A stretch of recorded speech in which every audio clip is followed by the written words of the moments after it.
Right, welcome back. The title of this video, is this the ultimate storage solution for crafters? I think it is, but let's see what you think. Now, this behind me is just a very simple wall-mounted unit to store my mica powders. I came up with it last week. It works fine, but I think it can be made a little bit better. Now, the containers I've got are a weird size. I don't have any drill bits or spade bit or anything the right size. So this one, they're a little bit loose, but they don't fall out, they're fine. I just want it a little bit better. So I've got the glitters. These are real thick. They're called chunky, mixed chunky glitter. I've got 15 of these, so I need to make another one of these. Not so big, just, I don't know, that size, just to fit these in. But I want them to be nice and snug. I need to be able to see the colours, but they can't fall out. And that's the reason for making this, actually. I should have said in the beginning that my pigments are usually in a roses tin or plastic nowadays. They're plastic, not metal anymore. And I think that they should be on show for me personally, so that I can be inspired, because that's the way my brain works. I see colours and that inspires me to make things and use those colours. So they've got to be on show.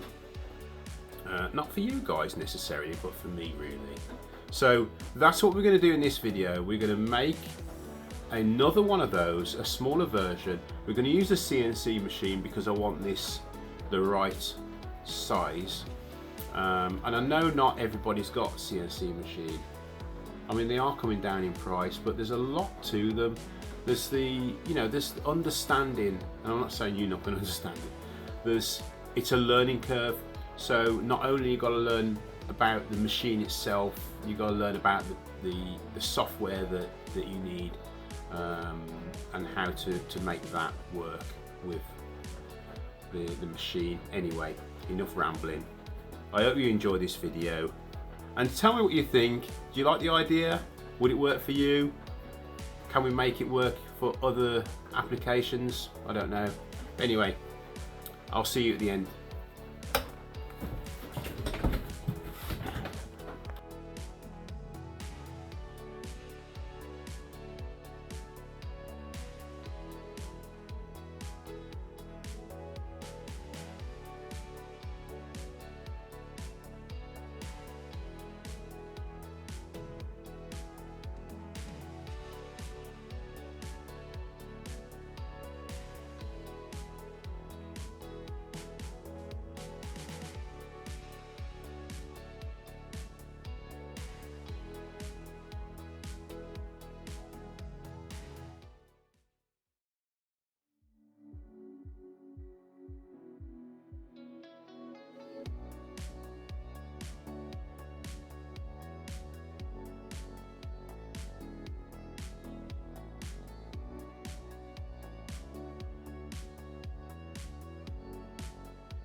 So I started off with ply on this project, and then very quickly found that it weren't going to work. I mean, as much as I could clean it up, it's still going to be a bit crap, isn't it? So then I thought, right, what's next? What have I got in the storeroom? And I thought, well, I'll try some Perspex. The Perspex melted. I got to that point and then I didn't carry on. What actually, see the way that's spiraling around there? It came around and then a piece of this dried bit somehow got wedged in there, and the whole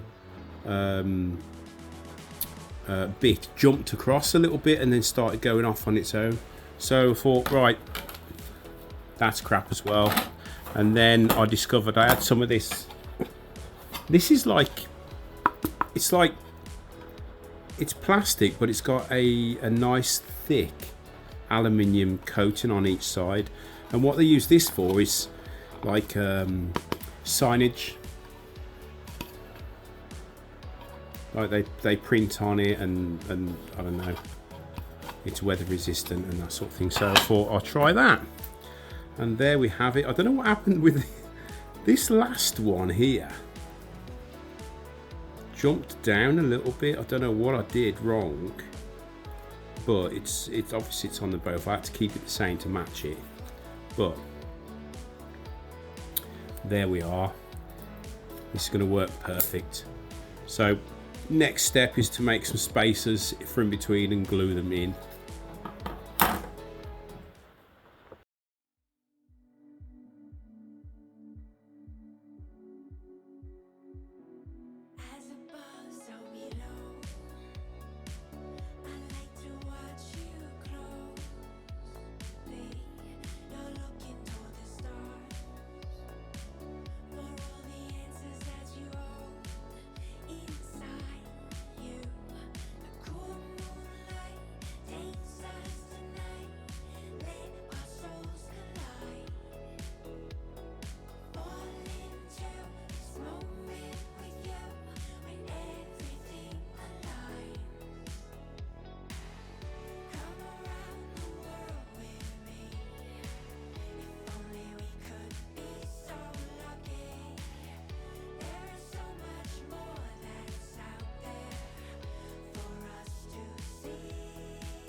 Apologies for the extra noise, it's absolutely pelting down out there.